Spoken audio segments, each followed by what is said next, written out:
ಅಯ್ಯಪ್ಪ ಸ್ವಾಮಿ ಮೂರನೇ ಭಾಗ. ಅಯ್ಯಪ್ಪ ಸ್ವಾಮಿಯನ್ನು ದರ್ಶಿಸಬೇಕಾದ್ರೆ 18 ಮೆಟ್ಟಲುಗಳನ್ನು ಹತ್ತಬೇಕು. ಅವುಗಳಲ್ಲಿ 12 ಮೆಟ್ಟಿಲುಗಳನ್ನು ಹತ್ತುವ ಪ್ರಯತ್ನವನ್ನು ನಾವು ಮಾಡಿದರೆ ಉಳಿದವುಗಳನ್ನು ಹತ್ತಲು ದೇವರು ಸಹಕರಿಸ್ತಾನೆ. ಭಗವಂತನು ಬೆಟ್ಟದ ಮೇಲಿರ್ತಾನೆ. ಯಾಕೆ ಅಂತಂದರೆ ಬೆಟ್ಟವನ್ನು ಹತ್ತುತ್ತಾ ನಮ್ಮ ಮನೆ, ಆಫೀಸು, ನೆಂಟರಿಷ್ಟರು ಎಲ್ಲವೂ ದೂರವಾಗುತ್ತದೆ. ಹತ್ತುತ್ತಾ ಭವನಗಳು, ಮಾರ್ಗಗಳು ಚಿಕ್ಕದಾಗಿ ಕಾಣಿಸುತ್ತೆ. ಇನ್ನೂ ಸ್ವಲ್ಪ ಮೇಲೆ ಹೋದಾಗ ಗಿಡ, ಮರ, ಭವನ, ಮಾರ್ಗ ಇದಾವುದರ ಭೇದವಿಲ್ಲದೆ ಒಂದೇ ರೀತಿಯಾಗಿ ಕಾಣಿಸುತ್ತೆ. ಅಂದರೆ ದೇವರ ಬಳಿಗೆ ಹೋಗ್ತಾ ಇದ್ದಂತೆ ಸಮದೃಷ್ಟಿ ಉಂಟಾಗುತ್ತೆ.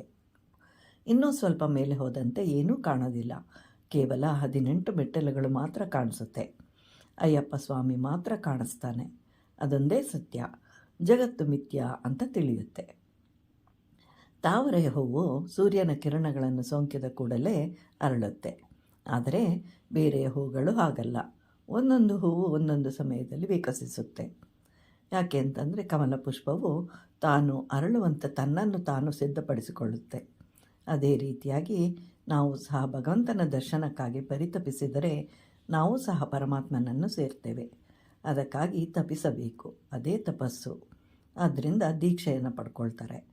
ಇದರಲ್ಲಿ ಕೆಲವು ನಿಯಮಗಳಿವೆ. ಮೊದಲನೆಯದೇ ಪಾದರಕ್ಷೆ ಇಲ್ಲದಿರುವುದು. ಹಿಂದೆ ಪಾದರಕ್ಷೆಗಳು ಇರಲಿಲ್ಲ. ಆದ್ದರಿಂದ ಯಾರು ಮನೆಗೆ ಬಂದರೂ ಮೊದಲು ಕೈಕಾಲುಗಳನ್ನು ತೊಳ್ಕೊಳ್ಳೋದಕ್ಕೆ ನೀರನ್ನು ಕೊಡ್ತಾಯಿದ್ರು.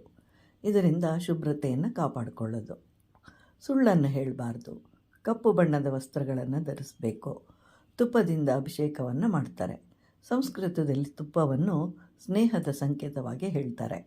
ಅಂದರೆ ಒಂದು ಬಾರಿ ದೀಕ್ಷೆಯನ್ನು ಸ್ವೀಕರಿಸಿದರೆ ಯಾರೊಂದಿಗೂ ಶತ್ರುತ್ವ ಭಾವನೆ ಇರಬಾರ್ದು.